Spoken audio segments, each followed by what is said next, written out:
Hello. Good evening भाई लोग। बात तो हुई थी लक्ष्मी केमिकल की स्टोरी की, लेकिन मैंने सोचा कि पहले एक बार टाटा मोटर से स्टार्ट करते हैं। तो टाटा मोटर में ये 18 अप्रैल 2023 को मैंने जस्ट एक और बताया था कि भाई 15 महीने निकाल दिए बॉक्स में, और अगर बॉक्स ये जो बॉक्स का ब्रेकआउट होगा तो एक बड़ा मूव आना चाहिए। दीपक भाई ने भी बोला था भाई 600 पार, अब की बार 600 पार। और जो हुआ वो तो मतलब कोई भी जानता है, हर कोई जानता है कि टाटा मोटर में क्या हुआ था 472 के बाद में। अब आ जाते हैं हम एक बार लक्ष्मी केमिकल पे। तो ये लक्ष्मी केमिकल में 3 अप्रैल 2023 को मैंने यही वीडियो एक दिया था लक्ष्मी केमिकल के ऊपर, लक्ष्मी ऑर्गेनिक, कि भाई अगर 236 के नीचे क्लोज नहीं देती जब तक तो होल्ड करना चाहिए। 253, 268, 285 ये बाबा साहब के बर्थडे यानी कि 13 मई तक आ सकते हैं। तो ये आया भी उसके बाद में। अभी फ़िलहाल क्या सीन है, तो लक्ष्मी केमिकल में टोटल 3 बार अपना व्यू दे चुका हूँ। एक बार 227 जो 2023 का, फिर उसके बाद में 291 के आसपास में ही मैंने इसको बाय दिया था एक बार। और ये 21 मार्च को लक्ष्मी केमिकल। हाँ देखो भाई, पहली बात लक्ष्मी केमिकल ऊपर गया ही नहीं। अच्छा ठीक है, लक्ष्मी केमिकल 231 चल रहा है और 236 के ऊपर बाई कीजिएगा। 11 रुपये का भुवन का समय असल। तो 14 मार्च को 2024 को लक्ष्मी केमिकल का एक और मैंने ये दिया था। अब आ जाते हैं कि कहीं ऐसा तो नहीं बाबा जी खुद खाए पिएंगे और दूसरों को दे उपदेश। तो उपदेश नहीं दे रहा हूँ, जस्ट एक बार उसको। तो सबसे पहले ये मेरे इसमें पोर्टफोलियो में अभी इसकी 4 एंट्री हैं। एक 28 मार्च 2023 की 226 की प्राइस था, 530 डेज ओल्ड था।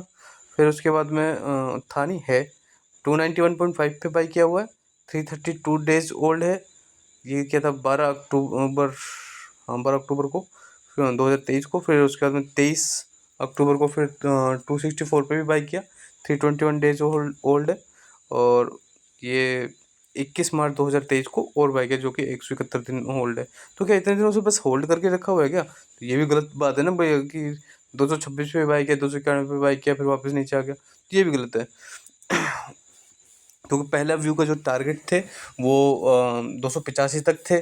फिर उसके बाद जब ये 314 गया सितंबर में, तो वहाँ पर मैंने अपनी कुछ क्वांटिटी निकाल दी कि भाई ये अब शायद या तो रिवर्सल करेगा, या फिर अगर ऊपर गया तो बहुत बढ़िया है, ऊपर जाके बाय कर लूँगा। फिर 12 सितंबर को मैंने और इसको खाली किया 298 पे। जब ये 288.5 आया उसी दिन सेम डे, तो मुझे 10 रुपये मिल रहे थे, मैंने उसको इंट्राडे में वापस एंट्री कर ली। 291 पे मैंने ये जो अपनी 314 पे कुछ क्वांटिटी जो निकाली थी उसको फिर से यहाँ पे, और यहाँ पे मैंने औरों को भी ये बता दिया कि भाई यहाँ पे एक रिकमेंड कर रहा हूँ कि बाय करना चाहिए। हालांकि वो काम नहीं किया, गया था 307 308 तक, बट उतने में तो प्रॉफिट बुक करने वाला मैं हूँ नहीं। अब ये सब ज्ञान किस लिए? ये सब इसलिए कि एक बार चार्ट पे देखते हैं इसको। तो ये 2023 में इधर, हाँ ये मार्च में यहाँ पे पकड़ा था, और इसको फिर ऊपर जब ब्रेकआउट दे रहा था, जब ब्रेकआउट पे सारी दुनिया बाय करती है उस टाइम में वैसे इस ग्रुप में 2-3 बंदे जो जानते होंगे कि यहाँ पे एक दूसरे ग्रुप में एक सर का बाय आया था, लेकिन मैंने वहाँ पे अपना निकालना मुनासिब समझा कि मैं यहाँ पे बाय करने के बजाय मैंने अपनी प्रॉफिट बुक किया कि भाई ये पता नहीं भाई यहाँ से वापस नीचे आ जाएगा तो फिर दिक्कत होगी। तो हुआ वही, और फिर उसके बाद में मैंने इसको फिर से जब ये चलने लगा तो 291 पे इधर कहीं थ्री, हाँ 290 अक्टूबर में फिर से बाइक ले दिया था। बट वो 2-3 बार कोस्ट पे आया, कोस्ट के ऊपर आया, बट मैंने उसको बुक नहीं किया। फिर ये वापस यहाँ पे मैंने 23 में, मार्च 2023 में मैंने फिर से बाइक दिया था, एक बाय इनिशिएट कराया था जिसको होल्ड किया हुआ है। अब कहना ये चाहता हूँ, बताना सिर्फ लेखक का तात्पर्य बस ये है, रिंकी मांझा, इसको एक बार मैं कर देता हूँ वीकली से मंथली पे। तो अभी भी ये वही चीज़ है, टाटा मोटर ने जितने दिन का मतलब 15 महीने का ब्रेकआउट दिया था, और ये अगर ये ब्रेकआउट है तो ये भी करीब 18-20 महीने से इस बॉक्स के अंदर है। और अगर ये बॉक्स का ब्रेकआउट देगा, ये थोड़े से ऊपर कुछ रेजिस्टेंस है, इसके ऊपर ये चेंज ऑफ करेक्टर करेगा, और वहाँ पे इसको बेचने का नहीं। जब मैं इतने 570 दिन से, हालांकि मतलब कि मैंने जो यहाँ पे कैपिटल लगाई थी उस कैपिटल को मैंने 50% बुक किया था 314 के आसपास में, और फिर उसको दोबारा से अपनी कैपिटल को वापस इन्फ्यूज़ कर दिया। अब मैं फुल कैपिटल पे ही हूँ।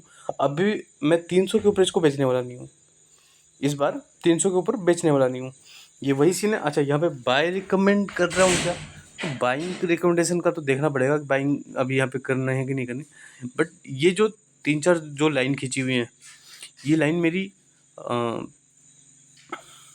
क्या बोलते हैं, ये एक रेजिस्टेंस का काम करेंगी, लेकिन मैं आराम से होल्ड करूँगा। यहाँ पे होल्ड करने के पीछे मेरा बस ये रीज़न है कि अगर इतने महीने इसने कंसोलिडेट किया है, मैंने इतने महीने इंतज़ार किया है, 571 दिन से अगर मैं इंतज़ार कर रहा हूँ इसको, मतलब कि हालांकि मैं प्रॉफिट में इंतज़ार कर रहा हूँ, लॉस में नहीं इंतज़ार किया मैंने, क्योंकि मेरी बाइंग के बाद में ये 1-2 बार 221 गया है, बाकी लॉस में मैंने इंतज़ार नहीं किया। बट प्रॉफिट में भी मैं 570 दिन से मैंने यहाँ पे अपना पैसा अगर ब्लॉक किया हुआ है, तो अब अगर ये बॉक्स को ब्रेकआउट देगा तो भी मैं 570 दिन और एटलीस्ट इंतज़ार करूँगा। और अगर इसने ये जो मेरे जो जितने भी रेजिस्टेंस वाले लाइन है और ये क्रॉस कर दिया, तो इसको बेचना गुनाह हो सकता है, इसका बेचना गुनाह हो सकता है। ये यहाँ से कितना जाएगा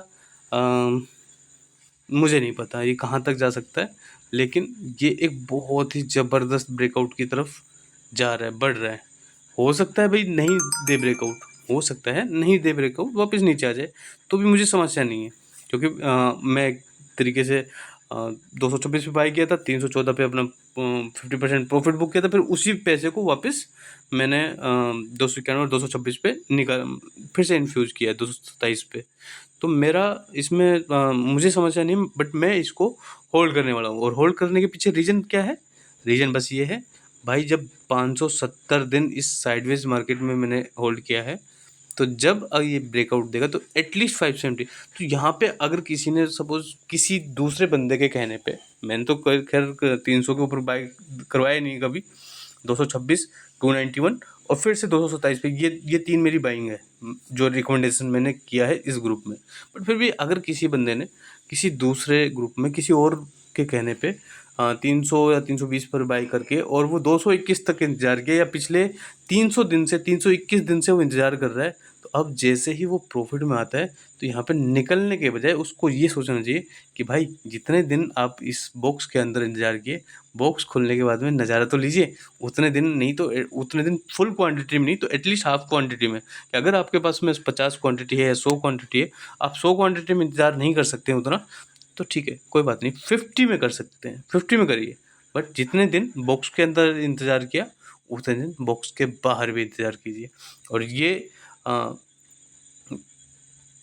और बाय करना है तो 337 के ऊपर ये कुछ रेजिस्टेंस हैं जो इसका चेंज ऑफ करेक्टर करेंगे, और इसके बाद में बहुत ही गजब का मूव आ सकता है। आएगा ही आएगा वो मुझे नहीं पता, लेकिन आ सकता है, जो कि इसको ऑल टाइम हाई जो कि 600-700 के आसपास में है, 640 के आसपास में ऑल टाइम हाई, तो एटलीस्ट 600 तक का मैं यहाँ पे एक्सपेक्ट कर रहा हूँ।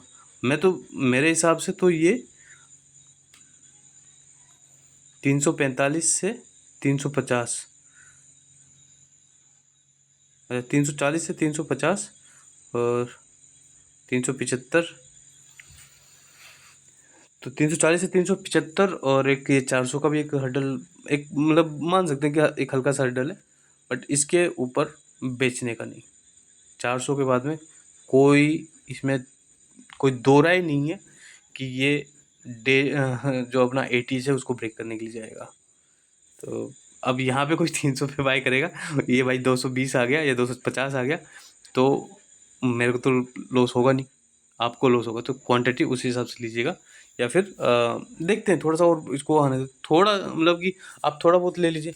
ये बाय बनेगा 340 345 के ऊपर या इस जोन के ऊपर चला गया, तब तो और ज़बरदस्त बाय बनेगा। अब यहाँ पे रिस्क देखिएगा कि यहाँ से रिवार्ड कितना आ सकता है। रिवार्ड आ सकता है ये 340 350 340 355 376, ये रिवार्ड आ सकते हैं। बट रिस्क कहाँ तक है?